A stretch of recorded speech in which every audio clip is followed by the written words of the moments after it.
boy, 27 degrees centigrade here in Abuja. Don't you just love this imagery coming through right now? Sometimes I just feel like just sitting back, crossing my legs, putting on the table and just have a cup of coffee. Just be watching through pictures. You know why? Because if you look through the papers now, it's fight everywhere. Sometimes you need to just chill, relax. Look at this.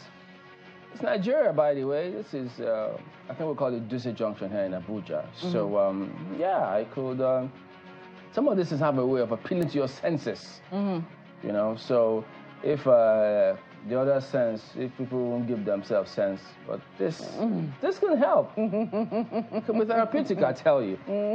I mean, lately, I usually underestimated them, but these days, I just say, oh, nice. So we have some beautiful areas in this country, apart from the headlines of the papers that are so problematic, tugging left, right, and center. But all the same, don't you just love this?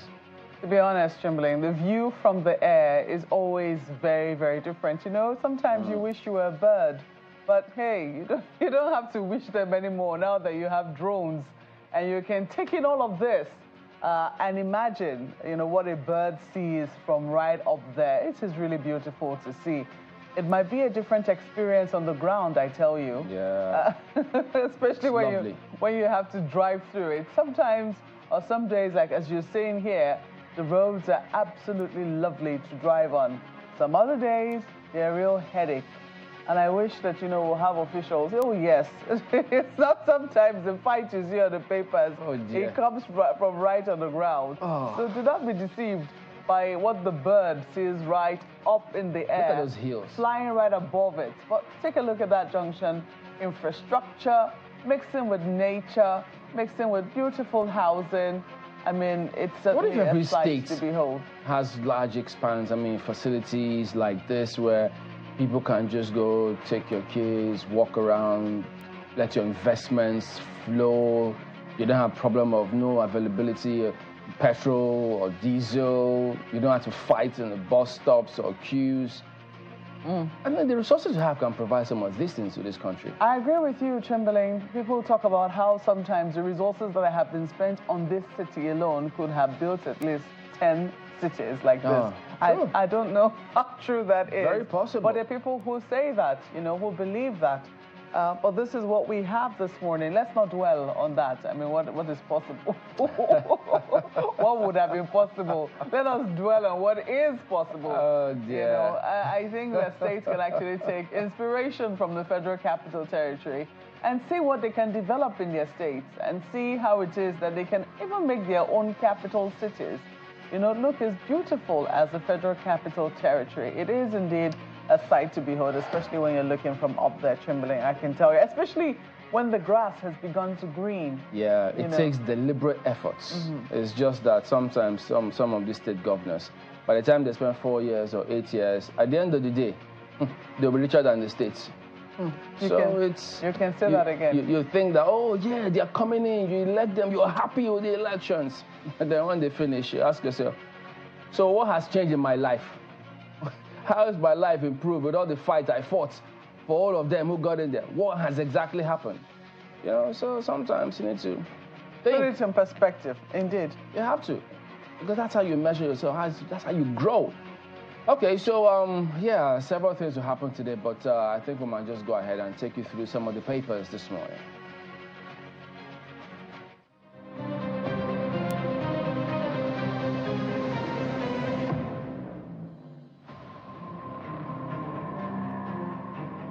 All right, let's have a quick look at some of the dailies this morning. Let's start with Nigerian Tribune. Labour pickets NERC, discos offices nationwide over electricity tariff hike.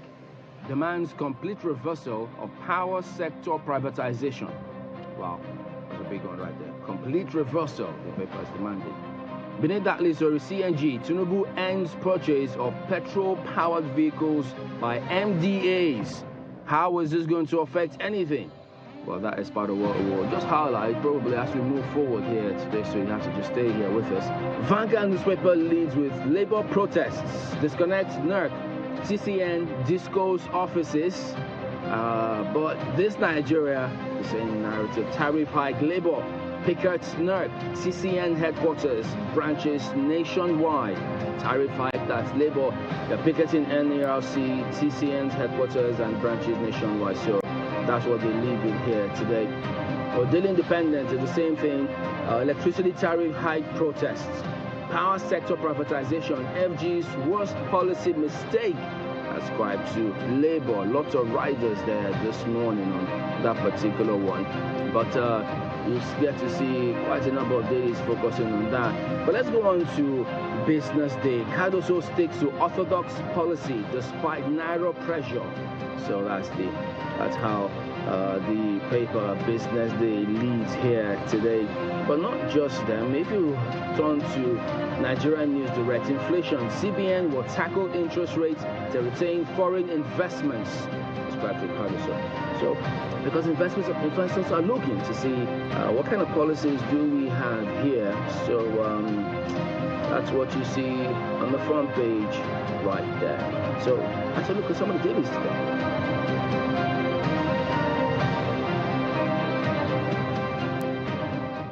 Okay, so there you go. Quite a number of issues right there on the front page, some of which we'll also go ahead and focus on this morning. So the ones that stick out for me are the ones that we'll be discussing this morning. So I'll keep my gun back dry. I can imagine. But I wonder what the story is about on the front page of The Guardian.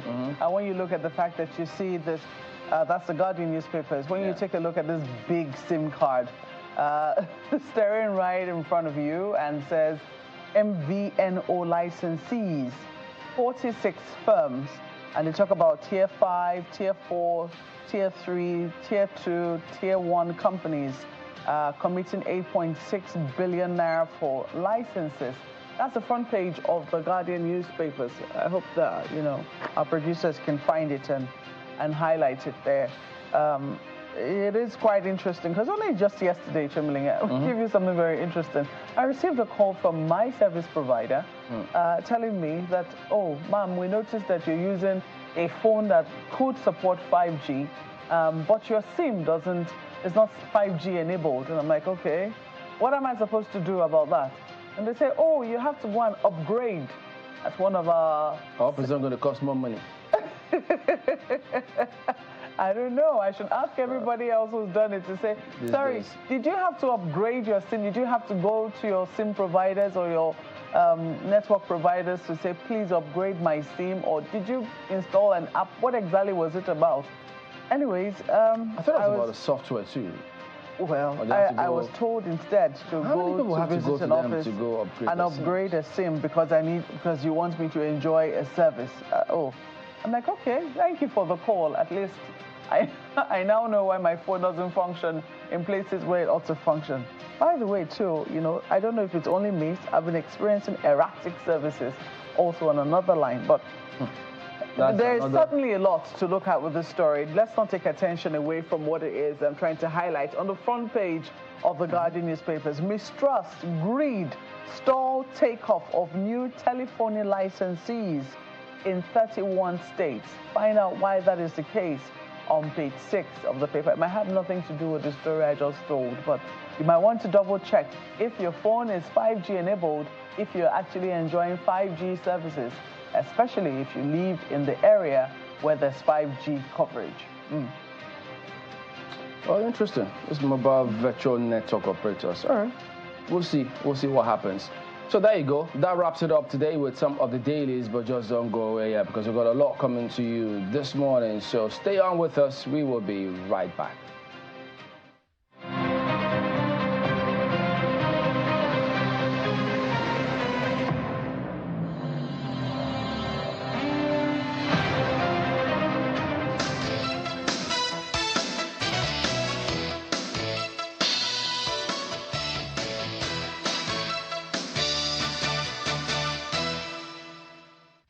You order anything you want, and when you receive it, you celebrate it. Because that tasty grilled chicken is here, and that key ingredient just in time. Order Global and we'll deliver in minutes. Do you know that you can now print all your essential items for events without even having to leave your home? It's the Prints Combo Deal for all events. Yes! Weddings, conferences, birthdays, burials, etc. Starting from 495,000 Naira only. You get 50 invites, 50 A2 size posters, 50 16-page brochures, 1 large backdrop banner, 1 roll-up banner, 50 jotters with pens, and 50 souvenir carrier bags. Whatever event you're planning, we can adjust to your budget and quantities. Just send your pictures and other information through WhatsApp, and we shall send a design for your approval. Approve your design, and we will produce with super high-quality digital print technology. We can even arrange delivery to your location. Call us now on 0913-156-5016 or 0812-794-9323 or visit our social media pages.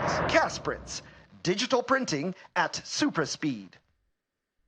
With Global, you order anything you want, and when you receive it, you celebrate it. Because when the grilled chicken is here, the weekend starts, and that key ingredient just in time. Receiving anything on Global deserves a dance. Order a Global and track it till you receive it in minutes. Be a part of a historic moment as you join globally reputable and highly sought-after speakers. Order anything you want, and when you receive it, you celebrate it. Because when the grilled chicken is here, the weekend starts, and that key ingredient just in time. Receiving anything on Global deserves a dance. Order a Global and track it till you receive it in minutes.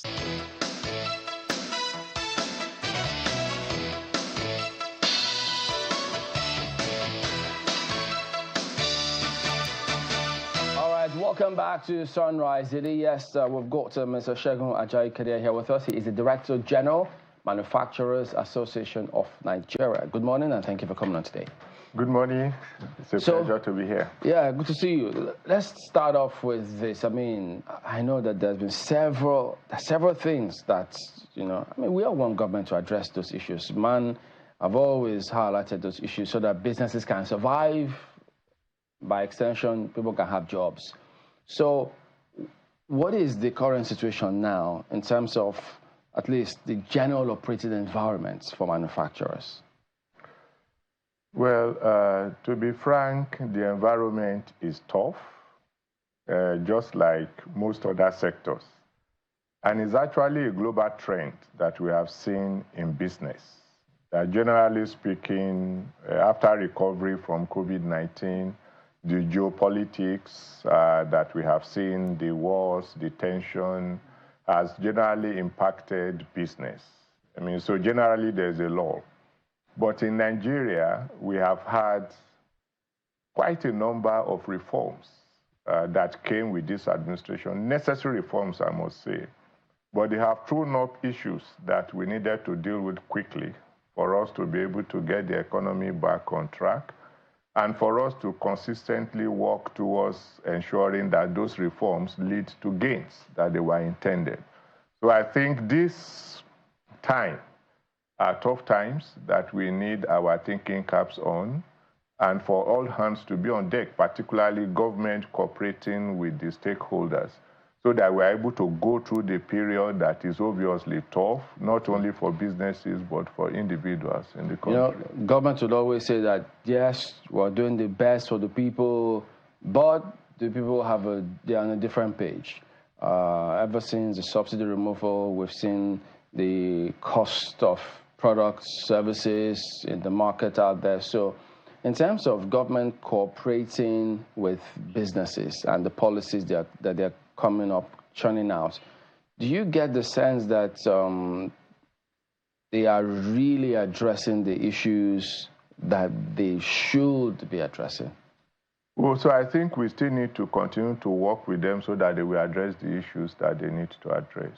There are quite a number of steps they have taken that indicate, quite frankly, that they are conscious of the situation we are in. But then the reaction to that, the policies, the steps that are taken to follow that, we still need to have some strong conversations that will ensure that we are all on the same page. Governance has to do with the private sector and the public sector cooperating and working together. We do not and we cannot afford the Lord and Master relationship. We operate in an economy where the private sector has a lot of stake. and the federal government or the public sector has a duty to provide for the overall well-being of the people. So there has to be this synergy for us to be able to make progress. There has been quite a number of reforms that this administration has taken, and whether we like it or not, is the way to go. So then how do we deal with the fallout activities? And I think that is what is very important. There is no doubt that we needed to float the rate, we needed to remove fuel subsidy, and all those ones are given. It will have definite negative fallout. How do we deal with it? How do we ensure that the businesses survive? And that can only happen if you talk, if you engage effectively, adequately, and truthfully, conscientiously, deliberately, intentionally, work with those who operate in that sector for you to be able to get the necessary feedback. You will achieve your objective faster, with lesser pain, and with less adjustment period, because everybody needs an adjustment period, government and the private sector. You know, with all of the experts we have in communication, you would think that we would do better when it comes to communicating, you know, I mean, when it comes to intra-communication, intercommunication, as the case might be, because everything you have talked about now borders heavily on communication, sincerity of purpose. I'm going to go back to something which we saw, well, I think was made very prominent over the weekend. I do not know if the company is one of your members, Okomu Oil PLC. You know, the managing director made a complaint, a very rather loud complaint, talking about how a company that pays so much tax, you know, still has to deal with the challenges of insecurity, losing some of their staff to insecurity, and also having to fend for itself. I do not know if it's something that you came across, and I wanted to know how it is, because we know, and myself and my colleague here were speaking yesterday about how the greatest advertisement for all of the people whom the government of the day is trying to woo from abroad will be those who are already here locally. So I wanted to know if you're satisfied with how government already treats local investors. Well, you are right. I mean, the best advertisement is a satisfied customer. And with all the trips, very good, gives us a sense that there's government buy-in in terms of advancing foreign direct investment. So it's good for our president to do the communication. But at the end of the day, before you invest, there is no way you will not speak with those who have already invested and who already experience the domestic environment. And that's why you can never lose when you incentivize and support current operators. Insecurity is a major challenge. I can tell you, we lost about between 56 to 60% of our members in the Northeast to insecurity. They just stopped production, Northeast. And so when you want to see how it impacts your business, yes, when you want to see how it impacts on your business, you now look at the cost that you need to incur to be secured. This was something that many, many years ago was non-existent. We had local communities supporting industries within their vicinity because they are positively impacted. But even now, you have infiltration even from outside of the immediate community. And the frustration that the people within the community feel has made them to turn the other way. And so it increases our cost. I can tell you that some of us pay for security more than the taxes that we pay, because it has to be a continuous basis. I happen to have only recently visited the company you mentioned, and they had to dig a very wide and deep ditch outside their gates so that people do not infiltrate. And guess what? People still manage to fill up some portions of it to climb in. Wow. So it is a very serious challenge that we face. Insecurity is a disincentive to manufacturing, just like any other business. And so government needed to step up activities. There's no doubt that this current administration is doing a lot. Some of us are aware of what is being done, but honestly, we need to do more.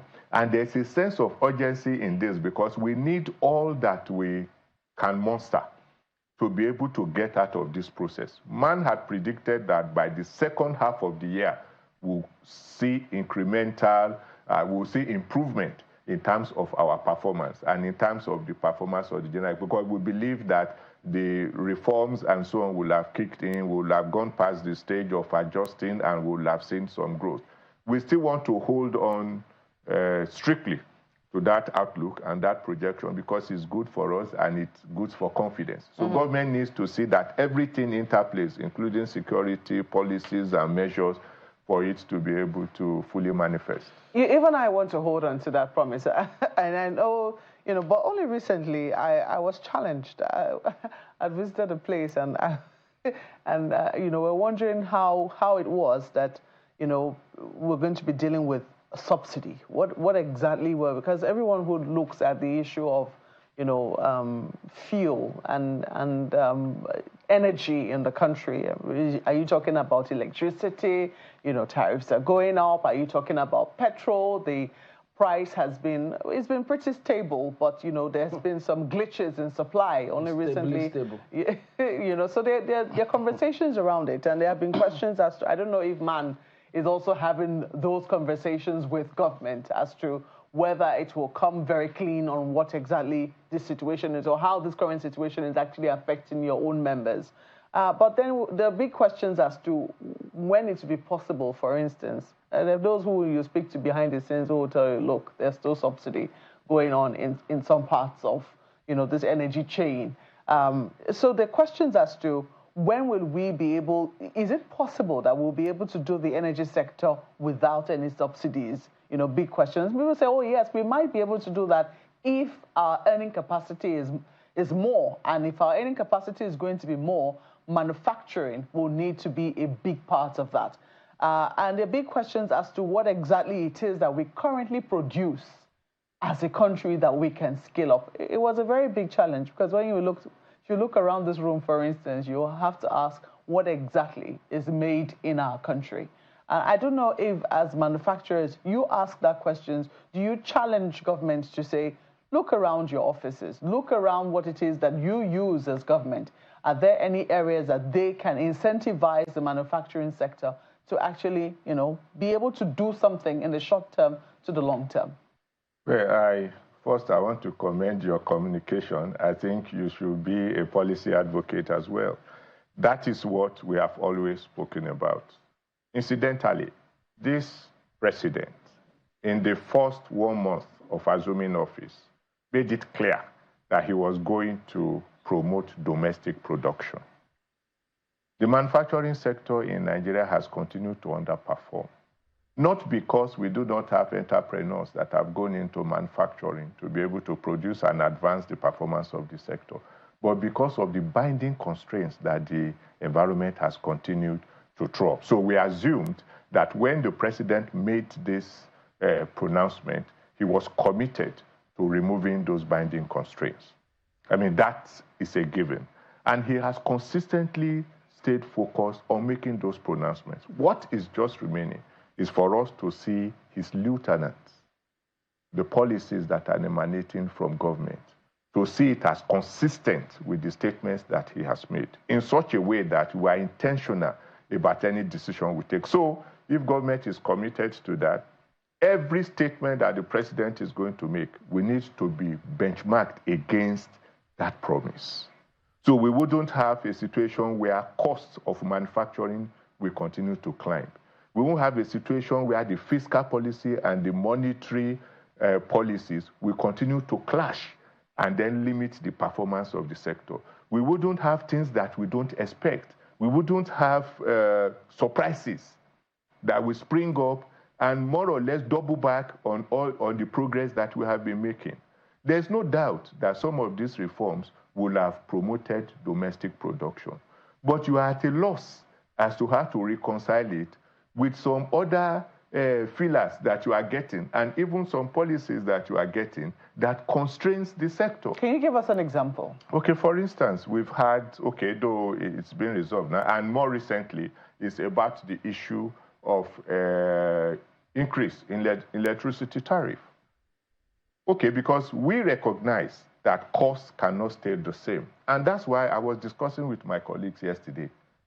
We are not necessarily against increase in tariff.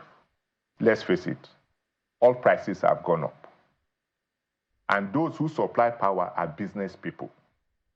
So their costs must be going up as well. It is not charity. Power is not charity. But then there are processes, and there is what we call value for money. We need to follow these processes. We need to get value for money, and there has to be engagement as indicated in the law and in the guidelines and in the regulations. You need to follow this process. If you follow the process, the discos will be able to do business. The manufacturer will be able to do business. The ordinary Nigerian will be able to have power and live a good life. So it's not possible for the discos alone to be the ones that are happy. I must be able to buy power. I must be able to produce. I must be able to be competitive. I must be able to be profitable, and I must be able to operate. Would you say that the current cost of power has given, I do not know, I want to imagine that manufacturers who might be on a special line, maybe they'll be band A customers, are the current costs prohibitive for your members? Extremely. 250%. Where are you going to pass it? Power is somewhere between 25 to 40% of our cost structure, depending on how power intensive your production process is. How do you place 250%? That is, and this is coming at a time that you know what is happening to the interest rate, you know what is happening to the exchange rate, you know what is happening to inflation, you know what is happening to insecurity, which you mentioned, you know what is happening to multiple taxes and levies. It is too much. And it need not be this way. If we had engaged, if we had interrogated the process, because the cost that even the law itself requires the discos and INEC to fix is not arbitrary. There are stages for conversation that has been set to ensure that the system only takes the cost that is tolerable. Because look, if I ask you, if you put me on band A and I ask you to disconnect me, where are you going to get the 206? I mean, there is also the need for us to engage, and I think that is the primary thing. We are not necessarily against any increase, but it has to be tolerable. It has to follow the due process, and you have to engage those that are going to buy. Just before you go, what do you think about the president's directive that MDAs must buy CNG vehicles now? Now, this is a pronouncement from the president, and it is serious. So we need to see how we are going to turn it positively. And that's one thing that the private sector in Nigeria, particularly the manufacturing sector, is good at doing. So we're ready to support the federal government because, I mean, that is what is globally recognized now, that you need to move towards more environmentally friendly kind of fuel. But then I believe that coming from the president, it will mean that his lieutenants will double back to be able to see how to implement it and what are the things you needed to do. One, there are local manufacturers that assemble vehicles, and those ones were incentivized and deliberately, intentionally brought into being by government. So, and there are policies the automobile industry has established how it is done. Behind Mr. President to ensure that one, the sector and the policy is supported to retrofit with the kits that are required. That means we have to do something about the exchange rate and the clearing process that will allow them to quickly bring it. Because when the president speaks, it comes into effect virtually immediately. And so that means that immediate actions have to be taken to address that. There's also the issue of the infrastructure to be able to feed that policy. It means we will need stations where gas can be dispensed effectively for our government vehicles to be able to move. There are also existing manufacturers that needs to sit at the table. And I think this is job for the Minister of Industry, Trade and Investment. Needs to sit with all those who operate in that, say, look, this is what Mr. President wants. We see it as a laudable process, but how do we give effect to it? And we start a conversation that will allow that process to walk through and ensure that the domestic assemblers, and that is critically important, and it's in line with President Tinubu's agenda, that we are not shortchanged. So we don't look forward to the importation of fully built CNG receiving vehicles. We want the local industries to retrofit for those ones that have not been set up to run on gas, so that they'll be able to deliver. We do not expect 100% importation of those. And I believe that the president can make it happen. We'll see how the ministers run with this directive and what the state governors themselves do moving forward, because if the president has said it, what about the state governors? What are they doing to ensure that the private sector in those states also thrive? We have to thank you for coming on this morning. Mr. Segun Ajayi-Kadir is the DG Manufacturers Association of Nigeria. Thank you for having me. All right. We're back in a moment. Stay on with us.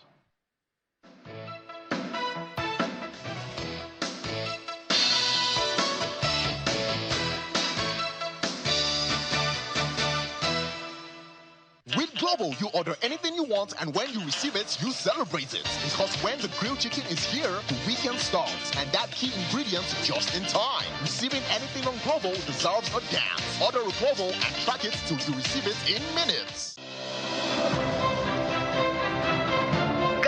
Okoye University presents the 5th Memorial Lecture of Justice Anthony Aniagolo. Theme: The Judiciary and the Future of Nigeria. Date: Tuesday, 14th of May, 2024. Time: 11 a.m. prompt. Venue: Dr. Peter Mba Auditorium, Godfrey Okoye University, Thinkers Corner, Enugu. Host: Reverend Professor Christian Anieke, Vice Chancellor, Godfrey Okoye University. Guest speaker: His Excellency Mr. Peter Obi, former governor of Anambra State and former presidential candidate, Labour Party. Father of the Day: Most Reverend Dr. Callistus Valentine Onaga, Catholic Bishop of Enugu Diocese. You're all invited.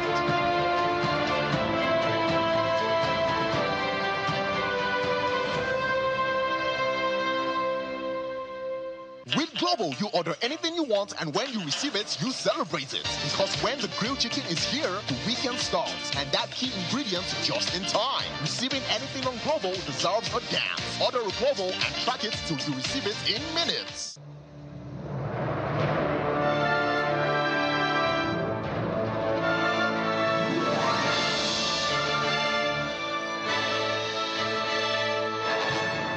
Cube is available in beef, chicken, jollof, and shrimp flavors at attractive prices of 100, 200, 500 naira, along with Saver and Super Saver packs.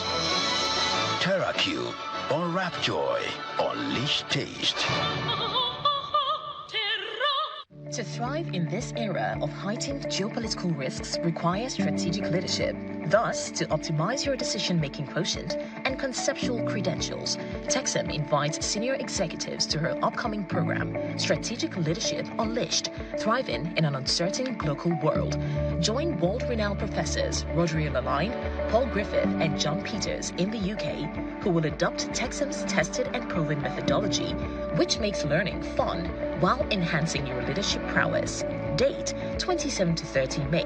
Secure your spot and enjoy a 1.8 million naira discount. If you apply before May 10th, don't just navigate uncertainty, thrive in it. For more information, call +44 7425 883 791 or email exec@texam.co.uk. Texam, insights that inspire, actions that change the world. With Global, you order anything you want, and when you receive it, you celebrate it. Because when the grilled chicken is here, the weekend starts, and that key ingredient just in time. Receiving anything on Global deserves a dance. Order a Global and track it till you receive it in minutes.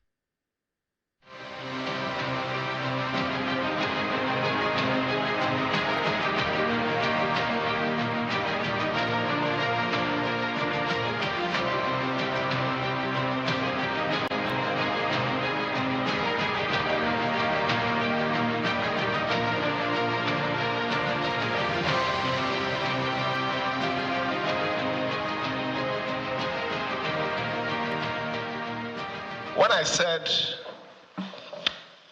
that I had a reason for being patient, it was because I know that we are all from one family. And if we have a disagreement, no matter how bad it is, it should be resolved. But it has become very clear that this disagreement, there is no headway to it. And for a lot of reasons, there are very, very visible evidence that there is sabotage, deliberate attempt to sabotage this administration. For that reason, we have to move forward. Yes. And moving forward, if it means taking decisions that is going to hurt anybody, I'm happy that you're already a son before coming in. It means that you must have been a thorough man. It's not the one that while you're here, they now pay money to give you sand. When you become the son, the only thing you do is to sabotage government. Like I said, you will get your reward, not in this world, this world. Yeah.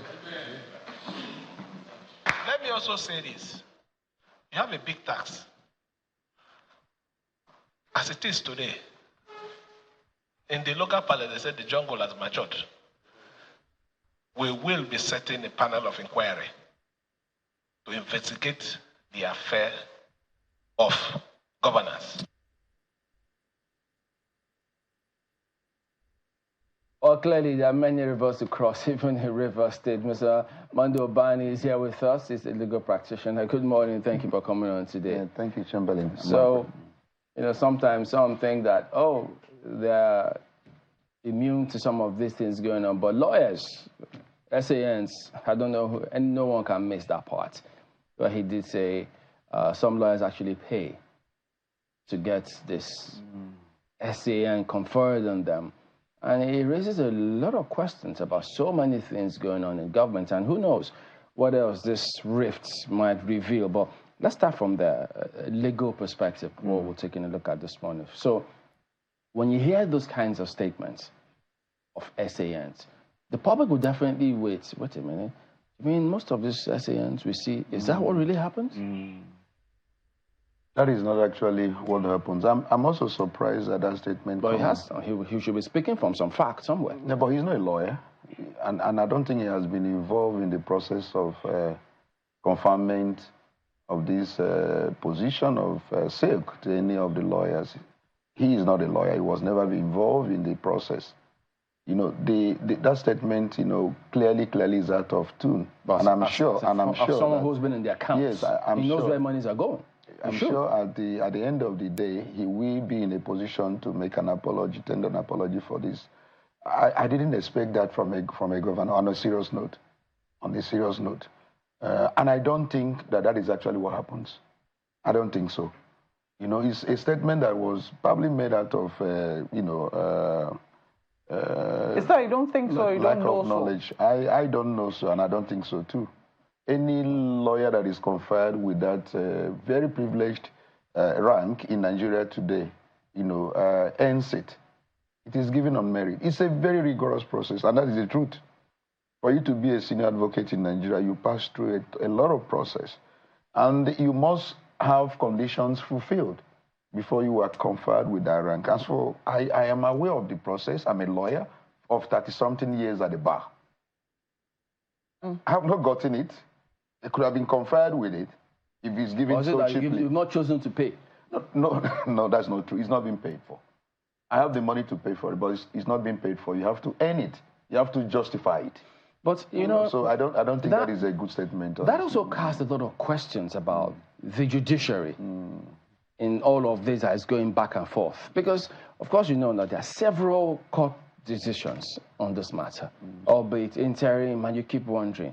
You thought that, you know, the former president of the Court of Appeal, the head of the I can't remember his name, Chief Justice of Nigeria, CJN, had also warned judges about some of these things, but we're still seeing this, and many are even saying, look, if not for the way the judiciary is lending themselves to all of these things, this thing might have been a straightforward matter in the first place. I agree with you. The issue of abuse of expert elders by the judiciary has actually received the attention of many stakeholders in the industry, you know.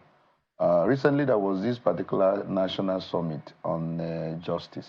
that was conveyed by the Attorney General, and and the NJC and the MB, and they decried this issue of using ex parte orders, as if it's something you can just walk in and obtain. And the issue is that it is an order you obtain without putting the other party on notice. Against the principle of natural justice. And then fair hearing. Now, this issue of asking the people who were elected now not to act anymore, that was obtained on ex parte. Almost everything that has happened in Rivers crisis, all the orders obtained from the courts were ex parte orders that has a lifespan. And they're now making it look as if it is going to be forever. No.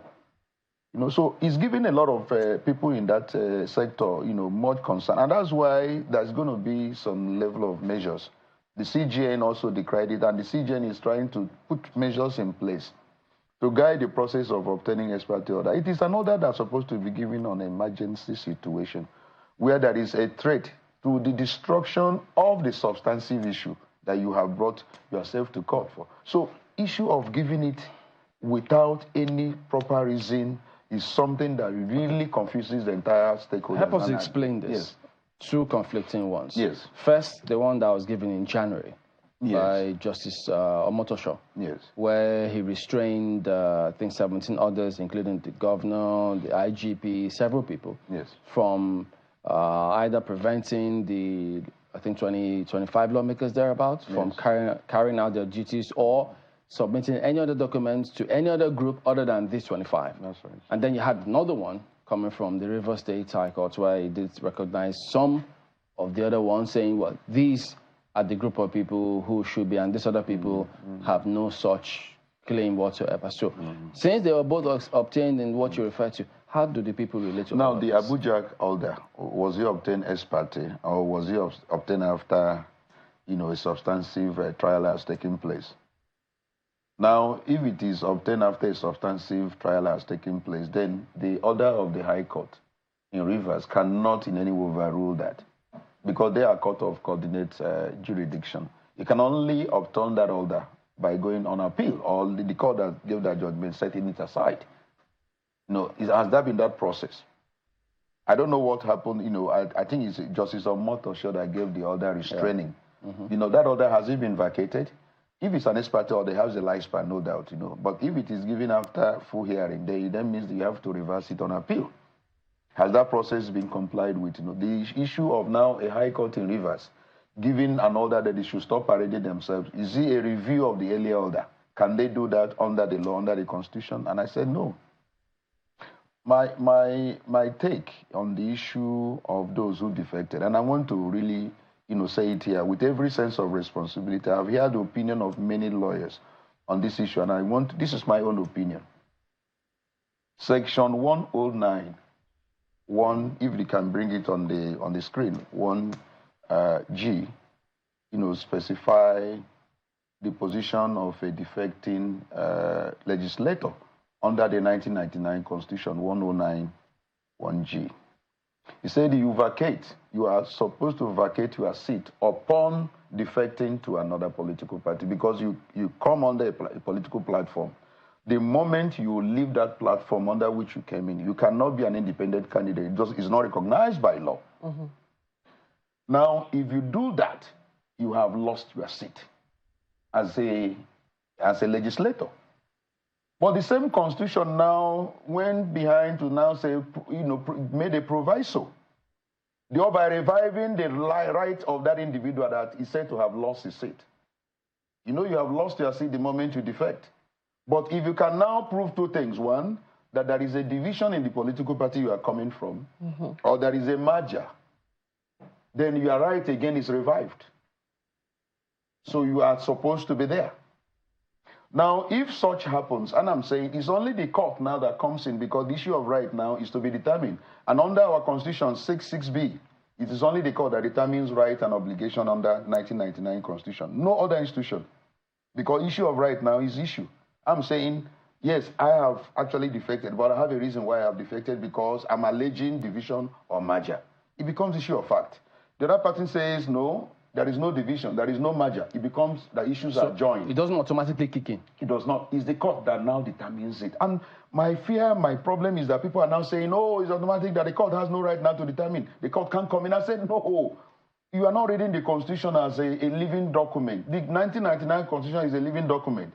It says that only the third arm of government determines rights and liabilities. And that is judiciary. And if I am saying my right now is revived, that was taken away is now revived, who determines whether that right is revived or not? It's the judiciary. So you can't take away judiciary from this. It must be the one to determine the status of those 27 legislators. Well, I know that at the end of the day, whatever is taken to the court, yes, you know, for people who are watching what is happening in Rivers and anywhere else at that, yes, justice must not just be done, yes, it must have been seen to be done. It is still the people who, you know, determine whether or not they feel that, yes, justice has been done in a particular matter. I agree with and that will be based on the facts available to them, that's right, about what they know on the issue. So if the lawmakers in Rivers were to say, oh, look, it's because there is a division, the question will be, where is this division in the party? Yes. If they say there was a merger, the question will be, where is the merger? So, yes, from what you can see and, yes, from what everyone can see, yes,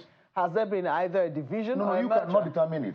So why we cannot determine it? Why you cannot determine it is that there is an arm that we now determine. It has happened in several instances. There have been Supreme Court decision on this. The Supreme Court says you lose your seat automatically, provided you cannot prove that division. So it is a court now that says, yes, from available evidence, there is no division. Yes, so you have lost a seat. What I'm saying is, yes, what you seem to be saying is, yes, that people cannot hold opinions on it. You can't, because it's only one arm that is determining rights. You cannot determine rights.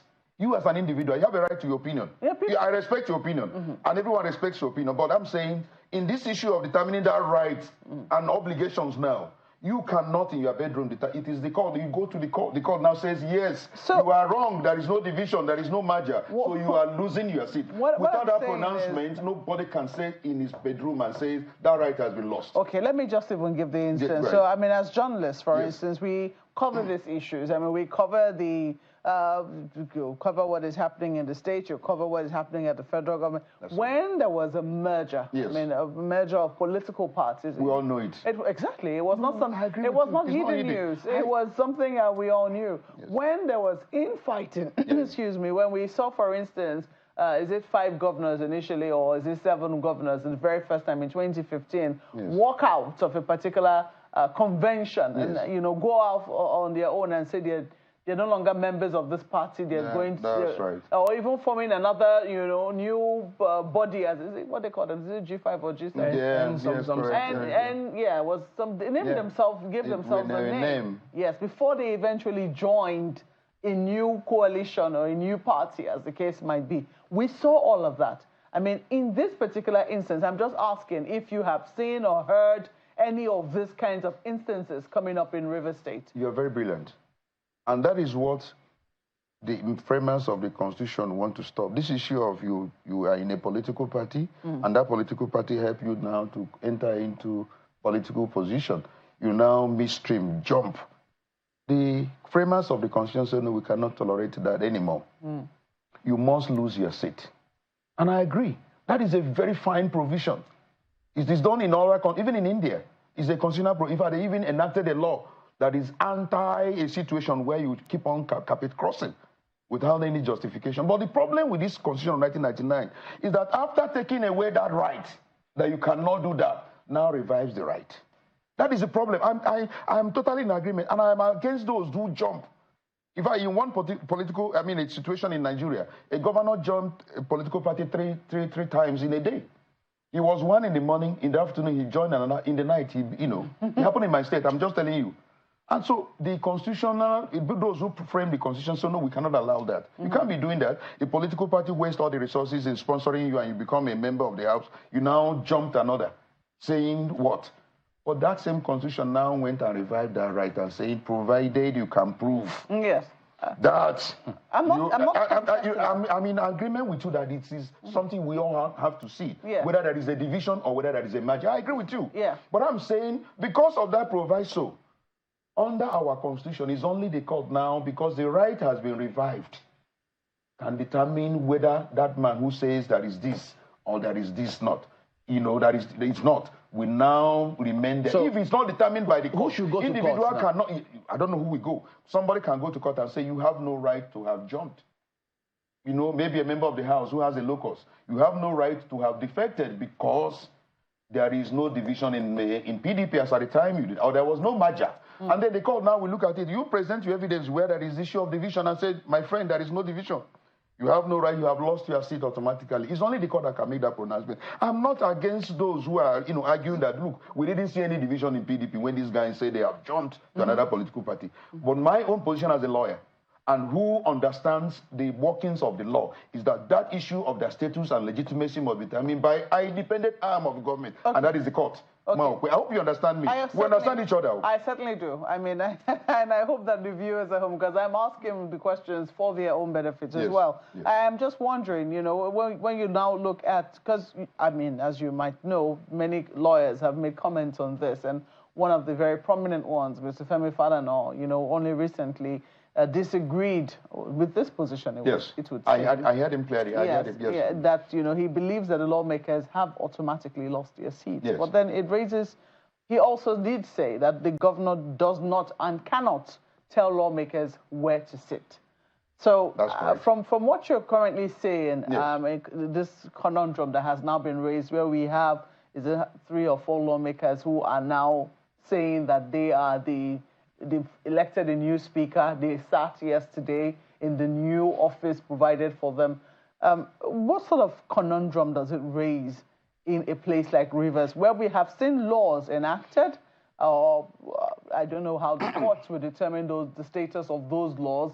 Laws on local governments, laws on finance, as the case might be. Going to the governor, he refusing his assent, and then they passing it on.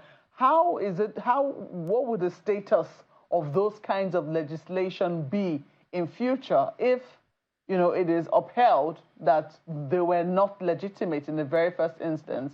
Would we have a very confusing situation here? There is this particular proverb of an Igbo man that was alleged to have stolen a chicken and was going, and the children were following him around, shouting, "Oh, the thief, thief, thief." The children? Yeah, children were shouting, after the man who had stolen the chicken and, hidden it in his bag. Then as they were, screaming, he now saw an elderly man on the road and said, "Please, sir, come and look inside this bag whether I have any chicken inside." And the man saw chicken and told the children there is no chicken. I came here at that time on channels and I told Nigerians that, look, if we follow litigation in Rivers matter, there is so much absurdity that have actually occurred that at the end there will be a pronouncement, but it will take time up to the Supreme Court. And it will not in any way help the situation in Rivers. That the only way this Rivers crisis can be resolved is for the parties to share their sword. Because Fubara has not told us what the problem is with his former Oga. The Oga has not told Nigerians what the problems are. And following me, they all know what is their problem. But the only way both of them who say they love Rivers is to share their sword and resolve this matter amicably. Political solution. But you've heard... It happened in Edo. After all the litigation, they all came to the table and resolved the issue. So the law was not relevant in those cases? Not that the law was not relevant. The point is that if you begin to pursue legality and litigation in this matter, there are so much absurdities. Look at the governor, you said, has now relocated the State House of Assembly. Is now relying on other 3 legislators now to enact laws for the state. In a state where you have how many members representing that state? Now the 27 members just suddenly woke up one morning and said they have defected to another political party. You and I know, was there any division? So much absurdities. So the way to resolve this issue is not to go the path of, because if you get to Supreme Court, by which time this man must have left office, and then there won't be any peace in Rivers. If you're an investor now, you look at the situation in Rivers. This man has sword or Damako hanging over his head of impeachment, or he's not going to come back or whatever. Will you want to invest in that state? It's the people that will suffer. The only way I came here, people are abusing me. I said, I don't care. I know that the only way they can solve Rivers' problem now, with the present situation, with all the litigation, with the ex parte orders, with the abuse of it, is for them to really say, look, we can't go further in this. Let's resolve this matter for the sake of the citizens. But they've tried. I mean, yes, there was the ADR that was adopted as Aso Rock. And they said, okay, we are ready to abide by the terms of settlement. It failed. It was not. You heard the governor just recently said, jungle has matured. Is that what he said? But I don't expect the governor to say so. I don't expect also Wike to say that I made a mistake. Yeah. We will correct it. You are not God. But you know, these are statements these guys are making, playing the role of God. And I want them to share their sword. Yeah, but all of let this me just tell you, sir, let me say it before you ask me. There is an agreement, I don't know what they agreed upon, before Wike said, look, this is my candidate. And I don't know what they did here much. But God, you know, he takes all the ultimate praise. Now that he has emerged, allow him to govern. Allow the man to govern the state that you have handed over to him to govern. We were there for 8 years, nobody disturbed you. At the same time, the man also must recognize that without this man, God used him. I wouldn't have been what I am today. Then try as much as possible not to escalate any crisis between both of you. You must show some level of understanding too with your former Oga. So that is my take, because issue of loyalty is important. Why am I looking to get a solution to all of this? Yes, sir. Albeit political, as you're suggesting. Yes. How do we also ensure that the judiciary don't mess it up any further? Beautiful. You know, this issue, most of the cases I've said earlier, the judgments are usually ex parte. None of those cases have actually progressed to the level of substantive trial in which there is determination based on merit. None. So I'm saying that the judiciary should not get involved with this issue of issuing ex parte order here and there. It's exacerbating the crisis. Try as much as possible to say, look, if there is anything, put the other party on note, let me hear both parties. And then now you give a decent judgment based upon hearing both parties. Ex parte order they are all obtaining here and there will not help it. It's exacerbating the crisis. And I'm saying prolonged litigation in this matter will not give the impression that there is peace in Rivers. It does not. No matter how they pretend, oh, there is peace. Oh, no, there is no peace in Rivers in the light of what is going on presently. So this order that the new group, the other group is, which the governor relied on to issue that executive order. That's right. When it lapses, 7 or 14 days, what happens after that? There is no order anymore. Because these are but there can't be a vacuum in law. Well, there can't be a vacuum. So what we're saying now, my take is that all the litigation, if they ever come before you as a judge, ask them, put the other parties on notice. Let me now hear both parties. It is better to decide issue on fair hearing. Hear the other person. Then you now give a reasoned judgment, a sound judgment. So you said it might take up to Supreme Court. Yeah, and it will go. And while at that, something needs to be going on in the state. In the state, and there is no presence of peace. You can't develop a state without peace. So my take, I'm begging and I'm pleading to Wike, I'm pleading to Fubara, whatever the differences are, can we, for the sake of the citizens of Rivers, come together and give peace a chance? That's the only way. This issue of prolonged litigation and going, and I have my way, I will continue, and people are giving advice. When Fubara came to Aso Rock, he believed that there is peace, and he said, I will abide. But by the time he got to Rivers, just like what happened in Aburi conference, somebody said, no, you made a mistake in signing that. The crisis started. So I'm saying, let them share their sword, come together and see what they can do in order to really, because the students of politics are learning. They are looking at what is happening. Students of law are looking and are also learning what is happening in Rivers. It's all theater of absurdity, which must end it. Investors are equally watching. Investors are watching. Can I go into a state where, you know, so why don't, it's the peace. You can't do anything for peace. And I think that Fubara himself indicated that approach, that I want to pursue peace, but I don't know what happened along the road. Mr. Monday Ubani is former second vice president of the NBA and former chairman section of public interest development at Speedel for the NBA. Thank you for your time. Thank you for having me. Well, coming up now is the Business Morning on Sunrise Daily right now.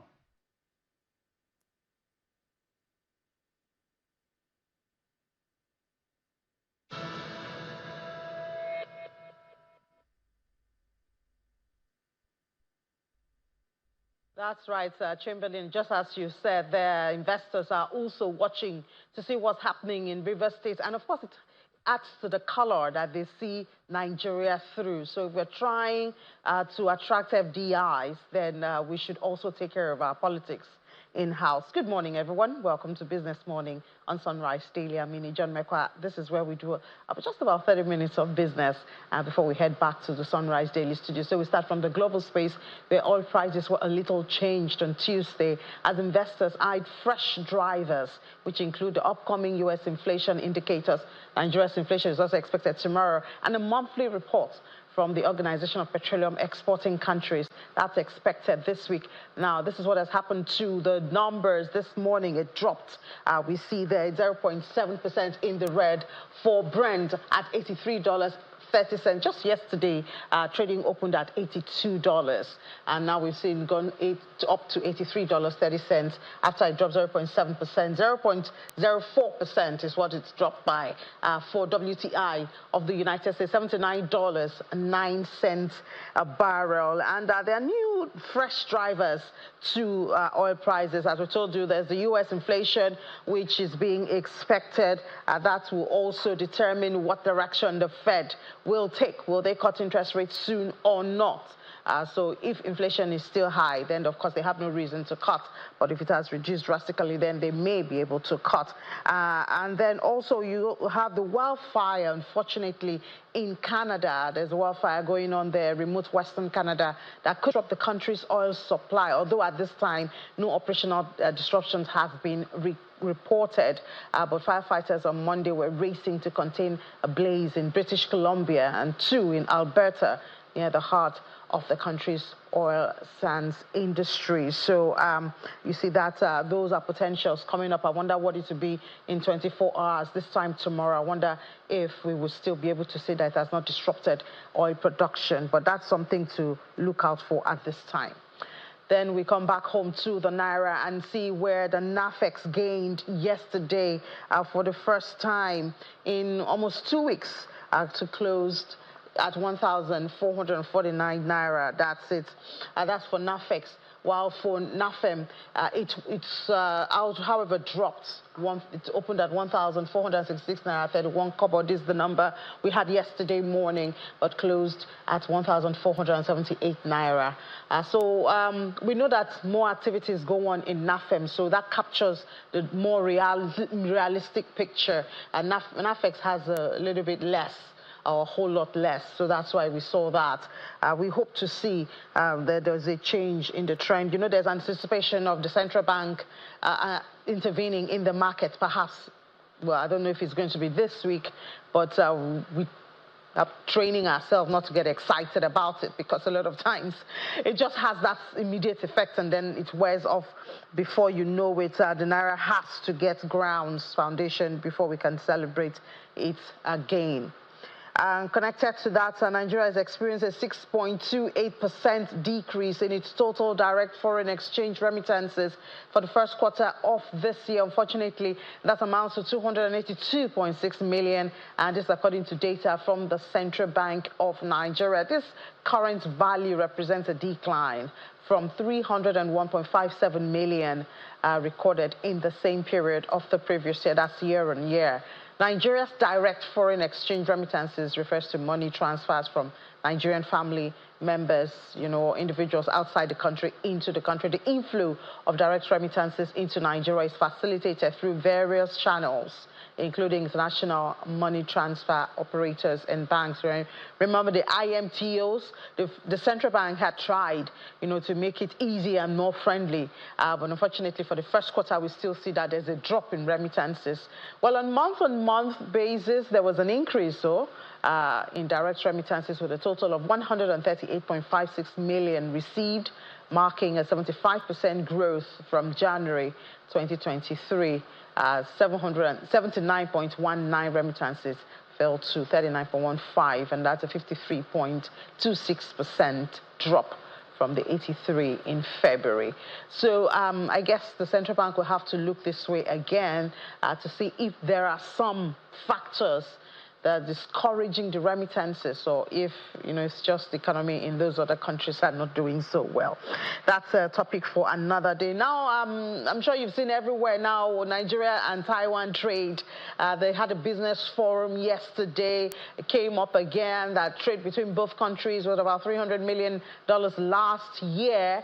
And Taiwan has come to Nigeria to try to understand the consumers more and offer not just their products, but perhaps the skills in technology, all captured in this report. Taiwan Business Forum in Nigeria has its eyes on improving on the $500 million volume of trade recorded in 2023, a volume that places Nigeria in second position among Taiwan's African trading partners. What you have seen all around you are representing Taiwan's industrial power based on our good education, our good investment into promoting our own brain power. So Taiwan and Nigeria is a mutually complementary partners. We always said that because we, the people in Taiwan, we do only legitimate, fair, and free trade. We do not come to your backyard, dig your gold. We do not do illegal mining and stealing your solid minerals. We provide good equipment. We sell you with good facility and know-how. You buy the product, you buy the facility, and you produce your own product. We will buy from you with fair market price. This is what we call a legitimate trading. Many lessons which Nigeria can learn from Taiwan abound, and participants, including the Director General of NASIMA, has this on his mind. Around 1960, together with these Far Eastern countries, we were about the same thing economically. But focus is a big thing. Leadership is a very big thing when it comes to running national economies. You don't run national economies as if you are running a shop. It's different. And we've got to develop to a point where we've got to have our long-term goals set, that people, whoever comes to power, can still see that goal and key into it. Apart from the lessons to be learned from the survival of Taiwan economy in the face of natural disasters, Nigeria seeks to acquire skills in technology, which has made Taiwan a major exporter of machinery to the United States, Nigeria, and other countries. Talking about focus now, I guess we should look at our inflation. Is expected, numbers are expected tomorrow for the month of April. What would it look like? Well, the CBN governor, Mr. Cardoso, has already started speaking. I think it was at a forum yesterday, and has said that the tightening continues. Next week is MPC, Monday and Tuesday. So we would, of course, have that live on our studios, from our studios. But let's start anticipating, I guess, well, Mr. Cardoso has already told us what to expect. If inflation keeps going up, we keep tightening. What about the spillover effects of that? But let's see what FDC says as inflation number for the month of April. Remember that month of April? That's when we had electricity hike. That's when we had petrol also added up to that. Some people were paying, as in Lagos, paying as much as 750 naira for a liter of petrol. Most of that will be captured in the numbers. We'll have that conversation after this break. To stay with us.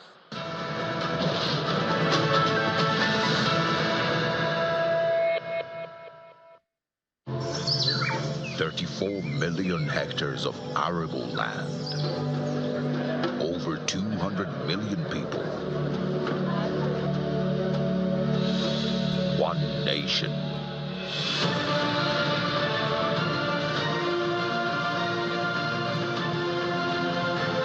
Home to Africa's fertilizer company.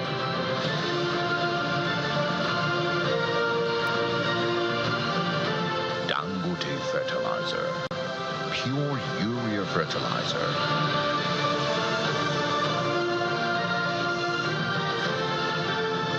With 1 one single-minded passion to feed Nigeria. Every bag is a potential, an aspiration to turn this green nation into the biggest food basket of Africa. Dangote Fertilizer.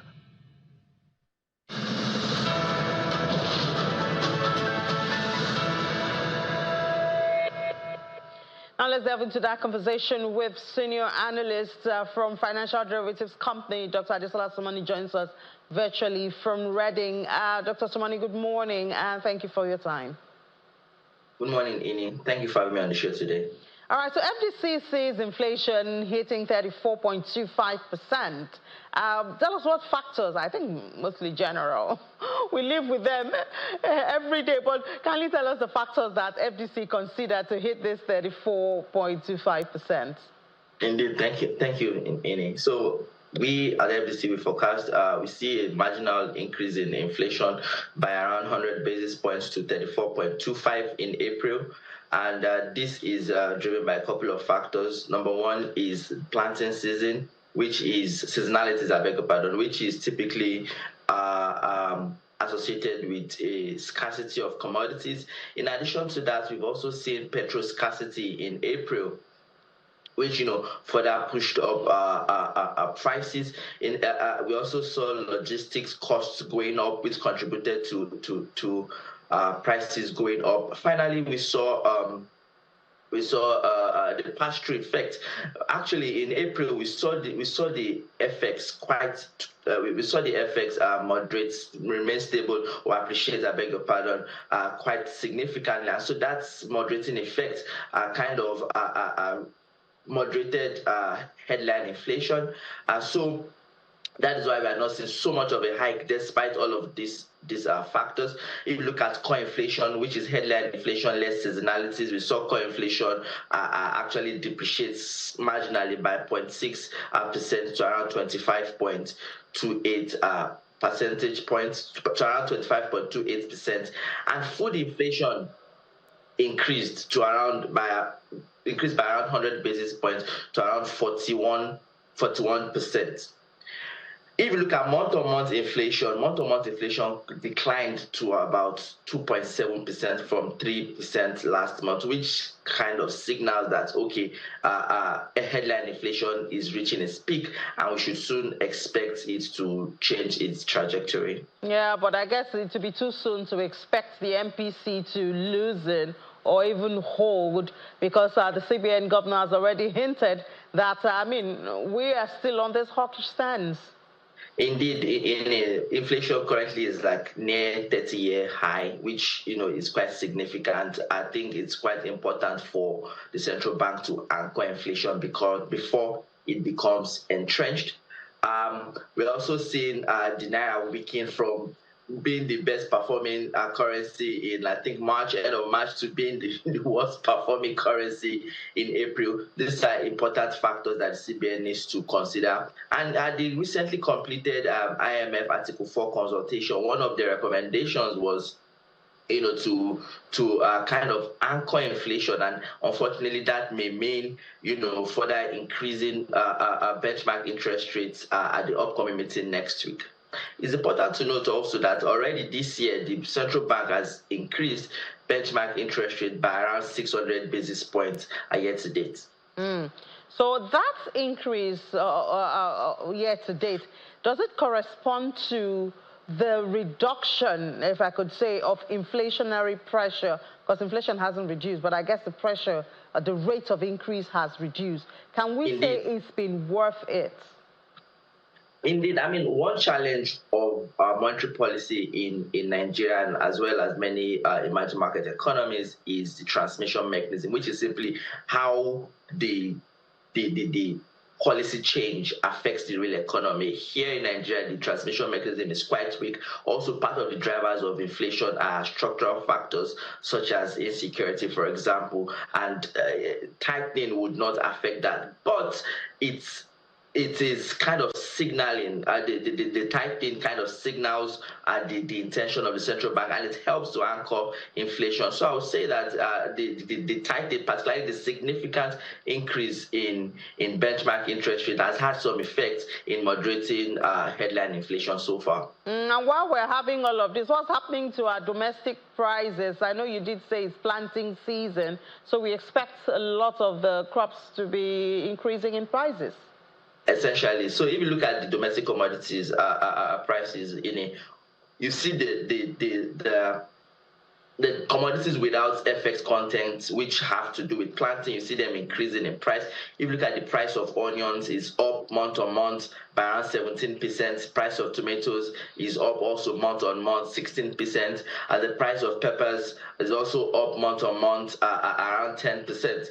But if you look at FX, commodities that have FX inputs, you realize that partly because of the foreign exchange was quite stable in April, we are seeing a moderation in their prices. If you look at the price of rice, for example, it's down around 15%.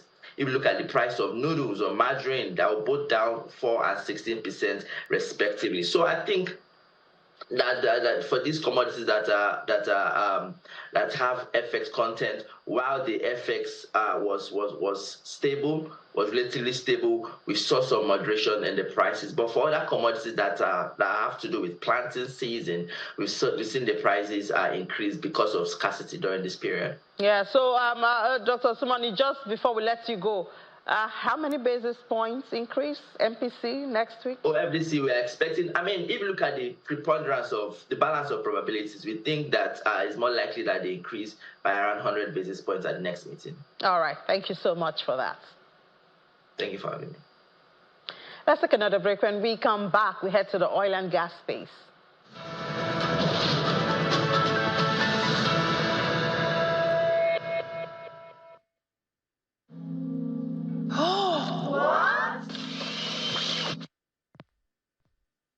Now this is more like it, right? We want the best quality ingredients when we cook. But when it comes to salt, we care less. We say salt is salt. Well, I care about my salt. It goes into my food and my body. So I use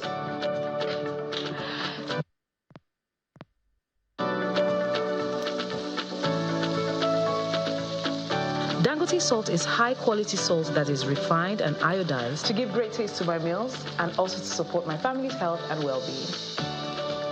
It's time to care about your salt.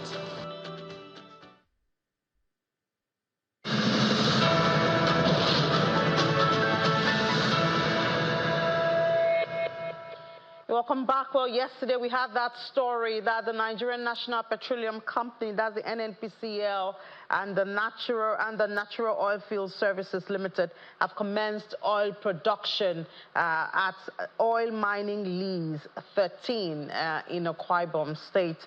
We're expecting eventually 6,000 barrels per day. It's been going on from May the 6th, but I think eventually it's supposed to be ramped up to 40,000 barrels per day. Does this give us hope, especially now we are discussing refineries from different parts of the country, the private one, Dangote, the government one, Kaduna, and in Port Harcourt. Let's have the General Manager of Refineries with Aradel Holdings PLC, Mr. Temitayo Ogunbanjo, joins us virtually. Mr. Ogunbanjo, good morning and thank you for your time.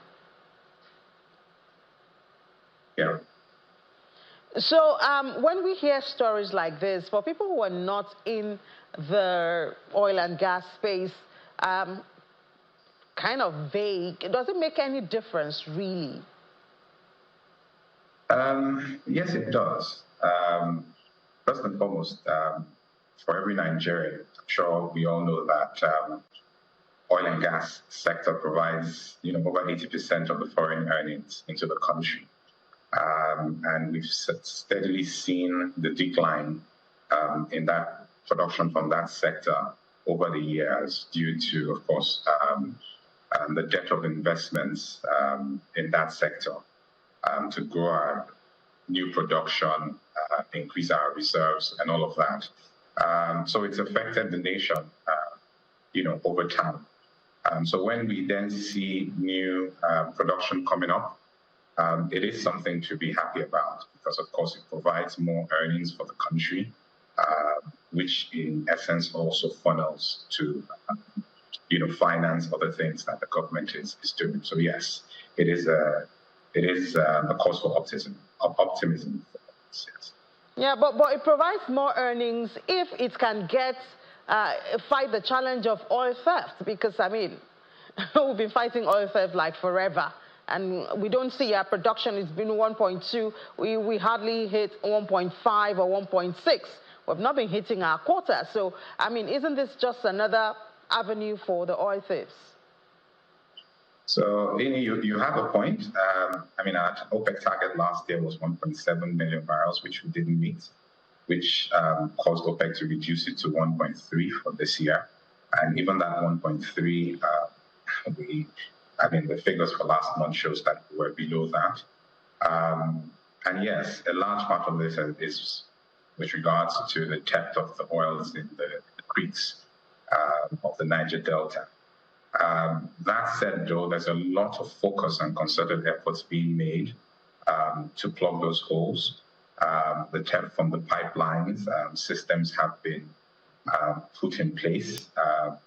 As I'm sure you know, surveillance and contracts and all of those things. So there is also a collaborative effort being done with security agencies within that region, just to try to plug those holes. I can't say that it has been fully effective, but to a reasonable extent, it has been effective to tide the gaps. With increased production, does that mean you will then see increased theft and sabotage?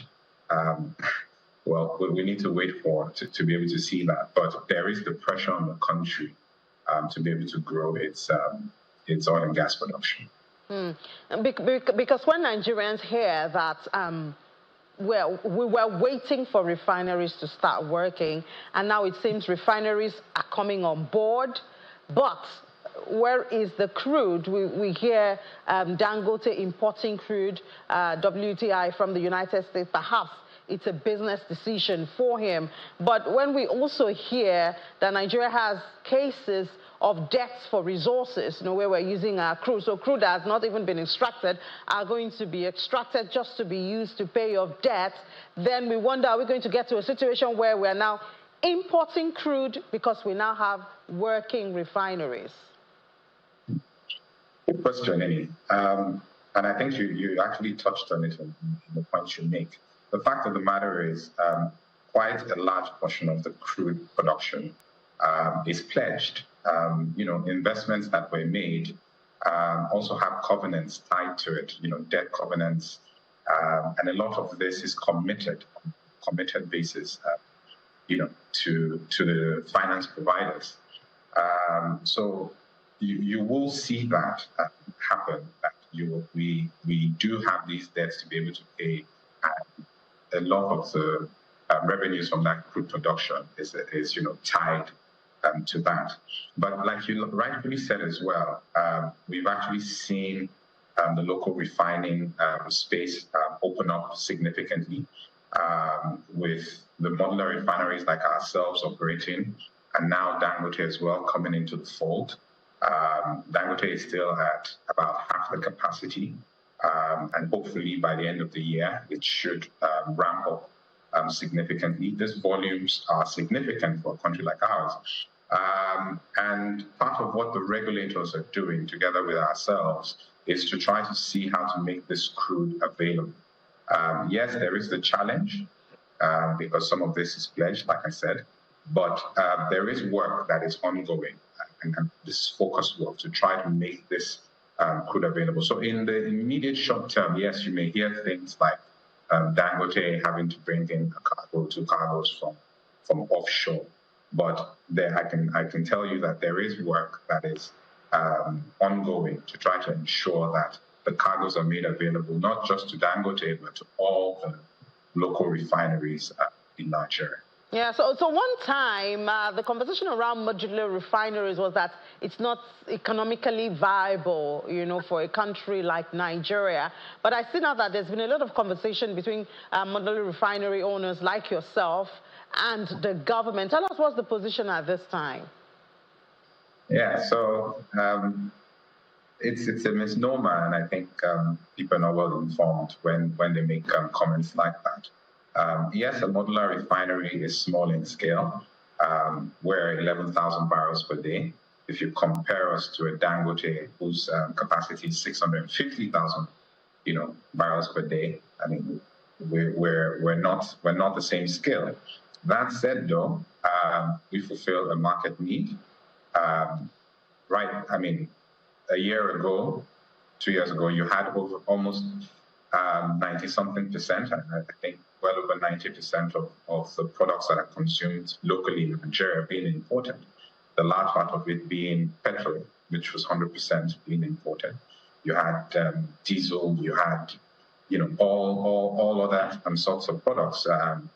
But with the advent of the refineries now, you start to see a substitution, as it were, and you start to see us adding value to the resource that we have, the crude, to be able to meet this need. The need remains, whether it's met locally or it's met by imports, then becomes, the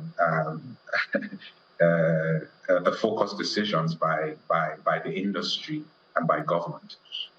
So it is, what we're seeing is, concerted effort by the industry as well as the regulators and government to ensure that we add value to our crude production to be able to meet this need that is already there. People need petrol, people need diesel. This is what drives economic activities, what drives the economy as a whole.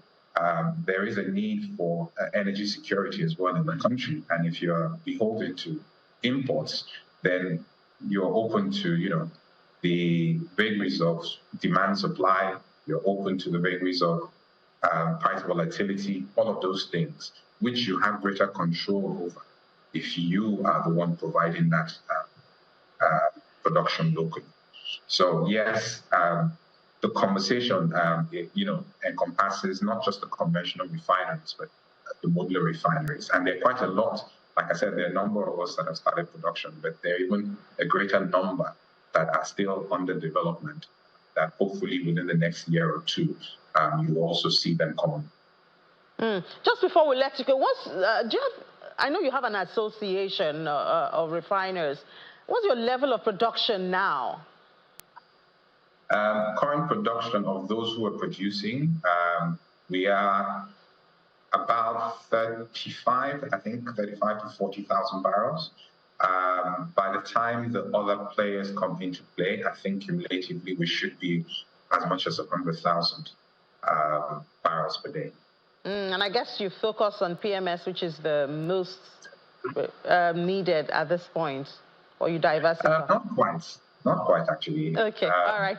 A lot of the production that comes from the refinery is your gas oil, HGO, kerosene, marine diesel, heavy fuel oil, things like that. But we are working on our PMS unit. We'll probably be the first modular refinery to start to make PMS before the start of this end of this year. And we expect other parties to come on board as well. All right. Well, we need petrol. A lot of the vehicles on Nigerian roads are petrol run, at least for now. Thank you so much. General Manager, Refineries with Aradel Holdings PLC, Mr. Temitayo Gubanjo. Thank you. All right. Perhaps we can have more petrol running in Nigeria. Give us energy security in the country. Now let's look at the markets, just numbers as would normally do when we're almost out of time. The NGX yesterday once again, in fact, broke our hearts again yesterday. We're back to a 97,000 level, 97,708.74 is what we closed with yesterday, 55 points. We were complaining of 55.5 trillion naira. Well, we are at 55.2 trillion naira. That's what we closed with yesterday. We saw a green activity chart, but that didn't do a whole lot. A lot of profit taking happened yesterday. I think Seplat dealt a huge blow. Investors in Seplat did that to us, even though we see top trades were Accessco, Universal, but you know, the powerful market movers did that to us. So at the close of trade yesterday, we're down more than 0.5%. Hope we'll recover a bit today. Let's head back to the Sunrise Daily Studios. I'll see you again tomorrow.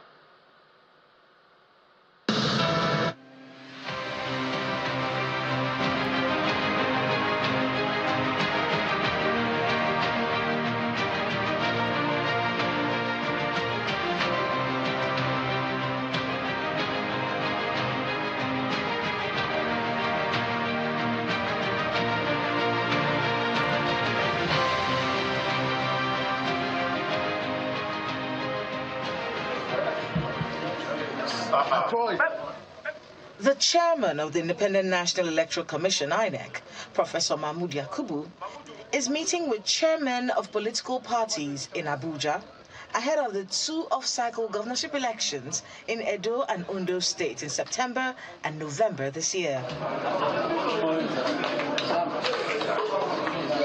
The national chairman of the ruling All Progressives Congress, that of the Labour Party, and the Social Democratic Party are among those attending this meeting. Following our first meeting held 2 months ago.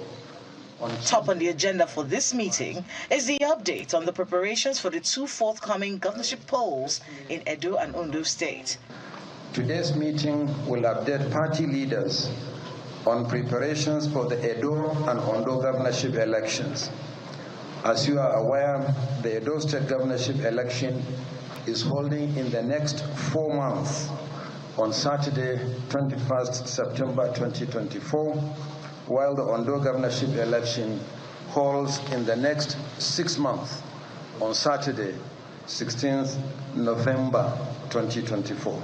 Regarding the election in Ondo State, the electoral umpire urges the political parties to adhere strictly to the deadline for the nomination of candidates, as the commission resumes continuous voter registration exercise in the 2 states. Turning to Ondo State, political parties have just concluded their primaries. 18 political parties conducted primaries monitored by the commission. I wish to remind you that parties have 1 week to the deadline for the nomination of candidates.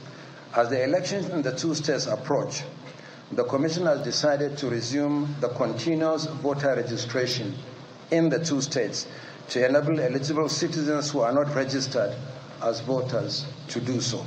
The political parties, however, expressed concern on the low voter turnout recorded in recent elections and called for the restoration of an annual grant to political parties to mobilize voters.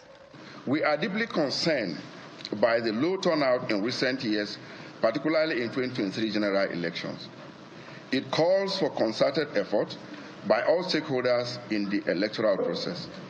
The need to restore annual grants to political parties that was expunged from the Constitution by the National Assembly cannot be overemphasized. This is the second time that the electoral umpire is meeting with political parties ahead of the forthcoming elections in Edo and Ondo State, which are the second major off-cycle elections to be undertaken by INEC after the 2023 general election. All right, well, back to talking about INEC, and Mr. Peter Ahmed is here with us. He's the former chairman of IPAC, that's Inter-Party Advisory Council. Good morning, thank you for coming on today. Good morning. Oh dear, I don't know, just remember those days when INEC spoke a lot about the build-up to the general elections. Well, the elections eventually came and went, and people have their opinions, but now, talking about the 2 elections forthcoming, Edo and Ondo in 4 and 6 months, and then the CVR. So all of those preparations, I mean, the latter part of that was talking about the low voter turnout. So having been in that particular position, could you just tell us from all of these meetings, and I don't know if you feed off the last elections, do you get the sense that maybe what significance, first of all, will this Ondo and Edo elections be at all for the Commission and for Nigerians? I think for the Commission is an opportunity for them to repair whatever public perception that is out there because of the fallout of previous elections. If you look at when we started introducing introducing IT and electoral gadget into our elections, we brought about a lot of hope for young people and for even the elderly. And in 2015, when we tried to apply that, the card reader, you saw that the commission came with the gift was given to us by right hand and taken over by the left hand. You know, they brought another provision that there was a incident form. The incident form became a problem, and the election, you know, went the way it went. In 2023, we talk about the beavers, a very wonderful innovation by the commission, beavers and the IRF. And on the day of election, with all the promises and all the, you know, statement made by the commission, including the spokesman, the Festus, and we talked about that the elections, you know, will be conducted through the use of the beavers, through the use of, and it will be, you know, with real time, you know, uploading to IRF. When that time came, the election result couldn't be uploaded, and Nigerians were worried. But Mr. Mayor, you know, remember we met political parties and groups like yours, IPAC, and they did tell us too at the time, INEC has done all the preparations, and so people were of the impression that you lot had consulted properly with them to give that kind of comment. I think it was because based on the expectation and the goodwill that, you know, we felt that at the time the INEC was put into the public, INEC was very confident. If you look at the way INEC was speaking before, prior before the 2020 election, you see the way they were very determined to give the election, you know, a new record, you know, for the Nigerian people. But what happened was very disheartening. And going forward, I think the Nigerian people, electorate and the Nigerian citizens must start to ask more questions and interrogate the commission more than what we're doing. You have interagency consultative forum on election security. You have a political party and INEC meeting. You have civil society. These are an INEC meeting. These are civil society. These are critical stakeholders. I believe after holding separate of these meetings, there should be a forum where all these persons meet. Because if you have the security agencies that meet with INEC, the political party leaderships are not there. And if they're not there, you know that the security agency go back to brief the Mr. President. It's also a member of a So have they requested to be there and they were turned down? We requested at our own time. And we've also been talking to the chairman of the IPAC to also continue to press this one so that you can have a broader, you know, how they call it, consultative forum where everybody will sit down and then examine this issue properly. Because if you talk about CVR, the largest effective, how they call it, participation for CVR was in the last election. Nigerians in diaspora, Nigeria at home, we're really interested. The security part, isn't it a little dangerous? If you bring in politicians there and they know what security wants to do, these are the same lot of people who will go there and sort it. They are not saying what security want to do. Security will have to, you know, evaluate what has happened in the past and then hear from the political parties directly. Because these security agencies are briefing the president and other national security representatives. They bring in party members to hear what has happened? In America, as soon as you become a candidate for the election, you get security report. Like Donald Trump, as it is today, you get security report. Because it's for you to balance the space, for you to level the playing field. Because the playing field as it is today is not level. Why are political parties asking for funding? Because Nigerians don't believe, they don't see reason to contribute to election, except with the emergence of the 2023 election. Nigerians don't believe, because there's a deficit, there's a trust deficit between both the citizens and politicians. So they don't believe, and those who are in power, who has political parties that have controls of state and hold on to presidential seat, contribute from government posts to the management of their parties. This is not hidden at all. Everybody knows about this. Everybody in the political cycle knows about it. And so you now give there's a choice changing of those who don't have people in power. So you can't expect that you have started a match and somebody has a 5 They were giving them funds before and then they stopped. What changed? They were giving them forms that they stopped in 2008. It was in 2008, and I think it was 3 million. Did they achieve anything while they were giving them? I don't even believe that funding of the political party is a problem. I believe that the free and fair, transparent electoral processes will lead to Nigerians believing that they can, put people in office that will be responsible and that will respect the sanctity of the Constitution, and then respect to work for the people. If you find out governors that work in this country are governors that feel people elected them. Because if people don't own the process, if people don't believe that their vote, brought them into power, they continue to mismanage government resources and think that by the next election, they will force themselves on the people again. Elections must be transparent. Elections must be credible for us to have good governance and development in this country. There's nothing we can do about that. If INEC, that has been given the responsibility in section 15, part 1, of the Constitution, if they don't take it seriously to undertake, to organize and conduct election, there will be problem.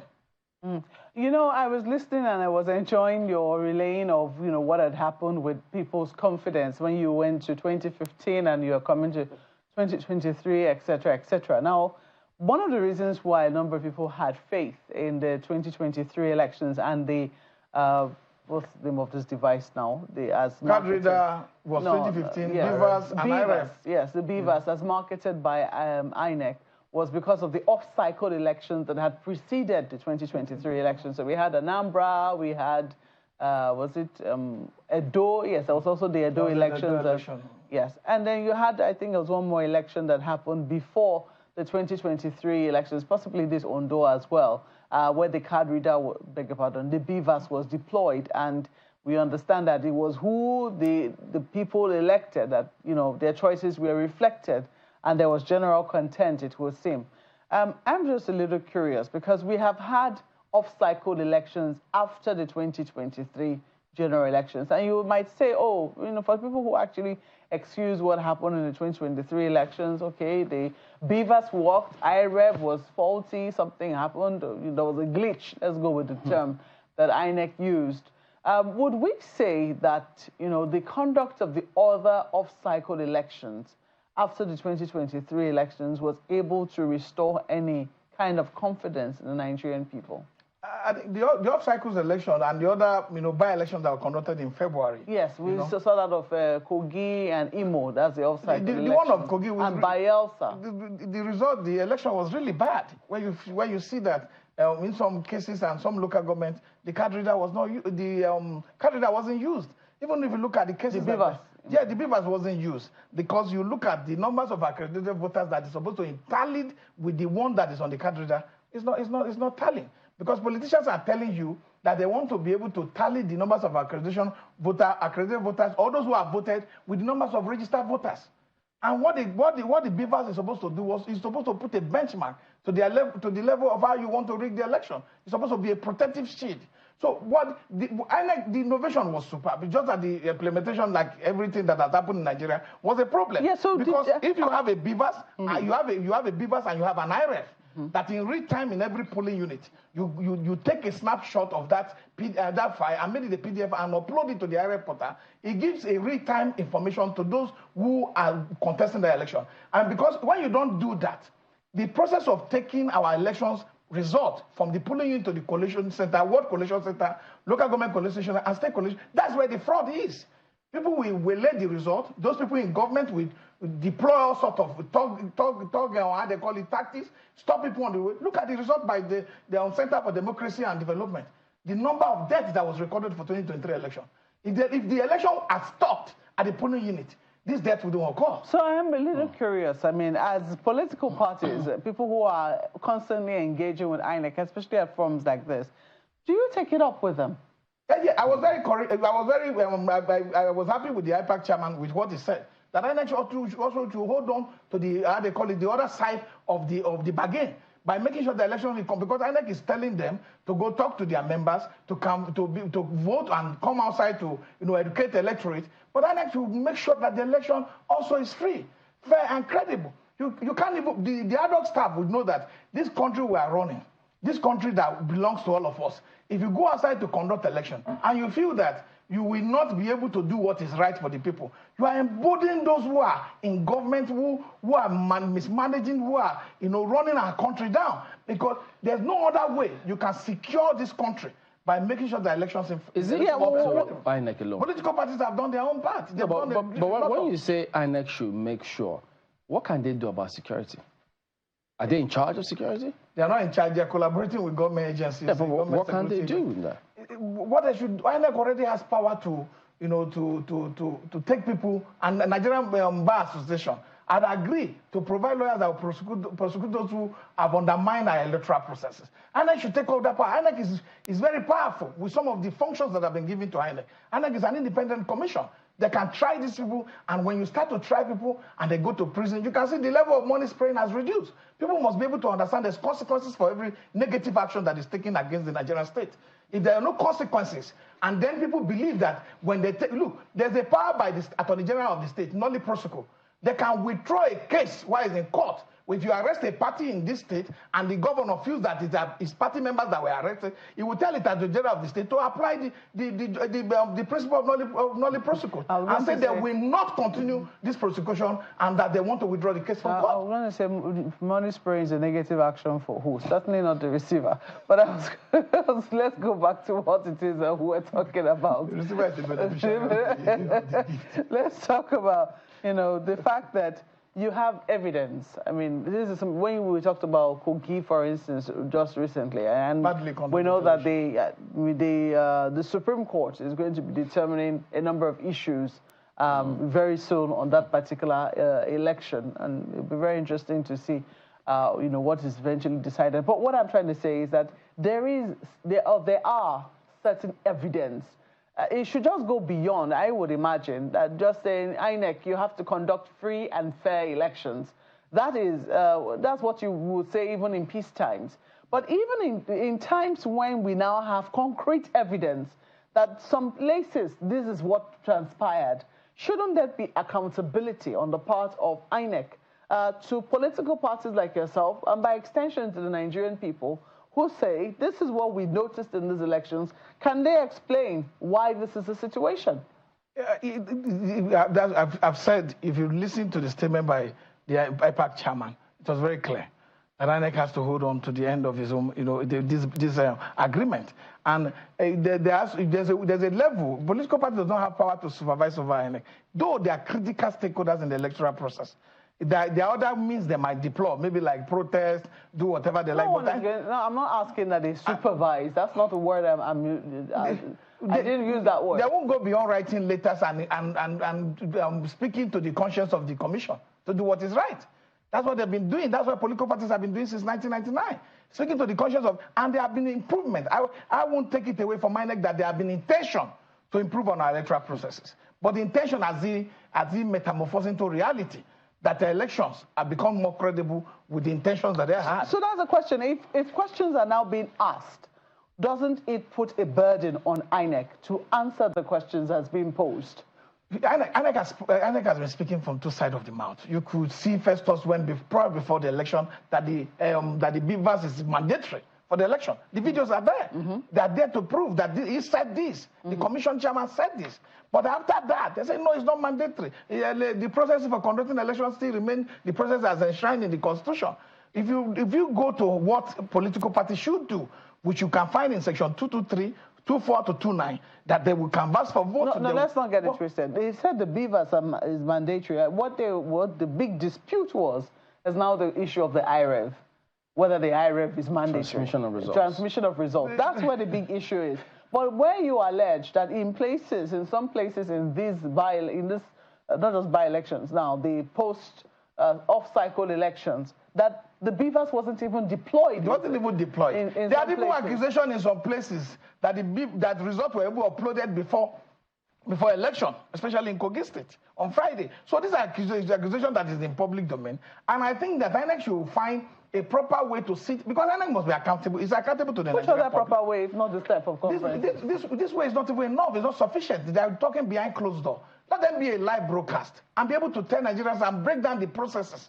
Because they are not just accountable to political party alone. You have to build public confidence. People must see that you are genuinely working that election work for their interest. Because if you don't do that, see, I don't care. We don't really care who gets into power. What we care about, who gets into power, is it elected transparently through a process that is acceptable to Nigerian people? Nigerian people making this decision on their own. These decisions are being moved from them by the commission. What will the live broadcast change? Even the dead broadcast INEC had, nothing changed. Nothing will change.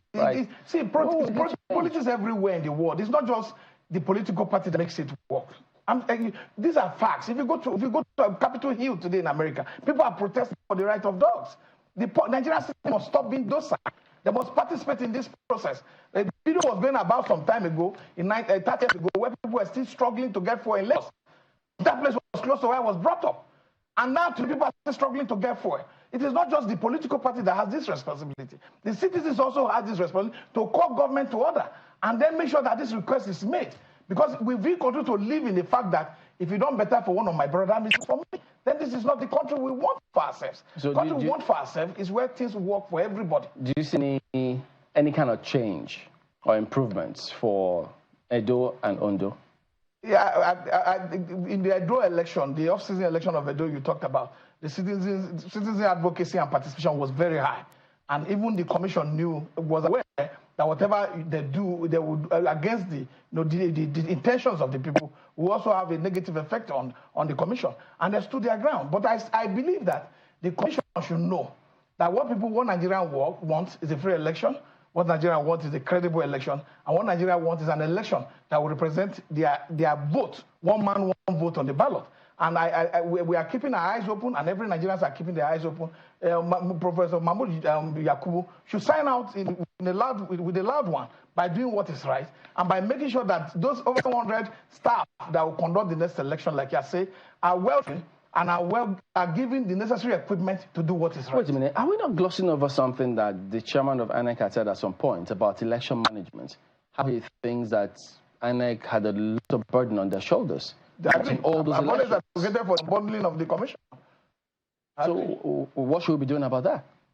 As a country, shouldn't we sit down and say, look? You see, there are a lot of reports. If you look at Justice Will report, where Ibrahim Jibo participated, and all these other people who are still here participated in that report, that INEC was overburdened.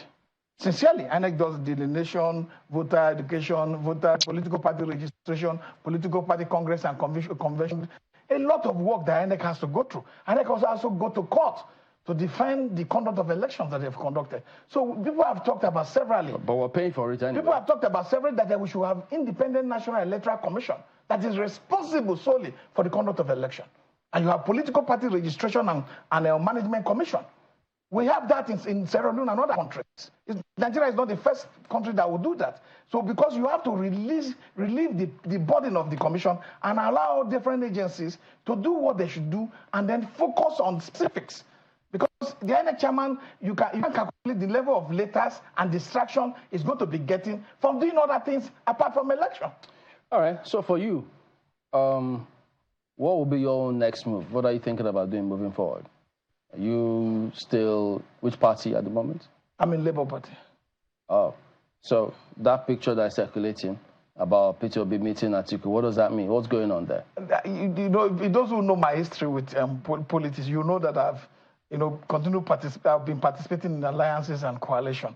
And I feel that for the opposition, sitting on this side, it is easier to go to the government in power and then want to be part of them. You won't lack anything to say. You always say that there's sharing of rice and palliative being given, an economic policy that will never take Nigeria out of poverty. I think the opposition leaders should come together. Working across purposes will not generate the kind of how should they come together now? They're going to come together. They're both contested as it doesn't matter. At the end of the day, they will sit down and then discuss the issues. There are issues that will be brought on the table. They're not the only one to sit down. There will be a broader committee, a broader group of persons that will come around and then speak to the conscience of both of them. Another presidential candidate, you speak to their conscience and say, this is our country. We can't let it derail. What if Atiku says, okay, Mr. Obi, you can be my vice again? Atiku is running a preemptive decision that you already break the accord because Obi has a lot of support. Atiku has his own support. None of them should be undermined in the process of coming together. And there are other people, you saw Sule Lamido, and all the rest, Saraki, that they are talking to. When they come on the table, on the round table, and the opposition groups decide to discuss about Nigeria, it should be about Nigeria first, before you talk about who's going to be on the ballot. If they all come together, do you think Nigerians will eventually say, okay, let's try that because they know what they can do, what they've done before, this brand of politicians? So if they pull together, what difference do you think that will make? We are not talking about who's going to be the presidential candidate at the moment. We're talking about the opposition coalition working together for a particular purpose to make sure that we do one thing. They are not just going to... For me, I think the elections are in phases. There's a pre-election phase, there's the during and the post-election phase. And if you don't get it right in the pre, you can't get it right during the election. On the date of the election, you can't get it right. You must prepare ahead of time. And that preparation entails that you continue to request for electoral and judicial reforms that will protect the election on the election day. They're very key things that you must ask for. And if you sit aside and everybody is speaking from one corner of the room, it won't have the vibration needed to get to all Nigerians. So coming together is a force. What would you say about supporters of Mr. B who says no? It's either he goes for #1 seat or nothing. I understand the feeling of the supporters of Obi. I also understand the feeling of the supporters of Atiku. You're a politician, so you should. No, it's not about being politics. It's about when you believe in something and you feel that something is going to be robbed of negatively or positively to what you don't want. You also have feelings. But this is just about, you don't express feelings in about taking power. Power is about concerted effort, organization, and determination with proper planning to be in government. It is not just something that you run with. You wake up in the morning, how your mood tells you that's what power is. What do you think young people should do, for instance, having seen what happened in Senegal, for them here to also, try and be on the front seat, to say the least? That's why we need a free and fair election. Look, young people would have had more opportunity if we had free local government elections. There's over 8,000 councillor seats to be contested. There's over 774 chairmanship to be contested. And with that in 1999, when the Fourth Republic was about to start, the criteria that was used to conduct the general election of 1999 was conducted in 1998, when local government elections were conducted around the country. And then those parties that did not meet the certain percentage that was required to be on the ballot weren't on the ballot. Those parties like GND, they weren't on the ballot. So you saw in my own area, we had a local government chairman who was telling the governor that, look, I'm a governor of my community, because you can't sack him, you can't remove him, and his money comes directly to the local government from the federation account. But with the joint state and local government joint account, the local government has been abolished, because the governors will not call for the committee to meet, and they will continue to take the money. There are cases in this country when even President Muhammadu Buhari, as bad as his government was, said it openly that they should bring all local government is aware that local government chairmen are returning money to their state governor by withdrawing the money. So I wonder why EFCC have exempted local government chairmen from investigation and prosecution, because that is where the weakness of our second weakness of our electoral system. The CX are toothless bulldog. For clarification, CX is State Independent Electoral Commission. They are toothless bulldog. They are doing nothing.